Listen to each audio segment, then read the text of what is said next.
Gelombang panas akibat badai El Nino diprediksi masih akan berlangsung hingga bulan November 2023 mendatang. Wilayah barat seperti Kabupaten Pinrang hingga Kabupaten Jeneponto masih akan mengalami suhu panas ekstrim dengan suhu panas harian di kisaran 36 derajat Celcius. BMKG juga mengimbau mengurangi aktivitas berbahaya seperti pembakaran lahan karena dikhawatirkan akan menyebabkan kebakaran. Itu semakin tinggi curah hujannya. Nah, sedangkan pada model yang ada sekarang ini wilayah barat, timur, dan selatan untuk esok hari ya, itu masih clear kondisinya, jadi otomatis tidak ada hujan.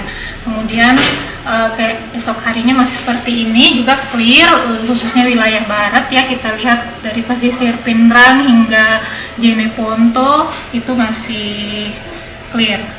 Jadi belum ada potensi hujan untuk wilayah barat ya khususnya dan wilayah selatan.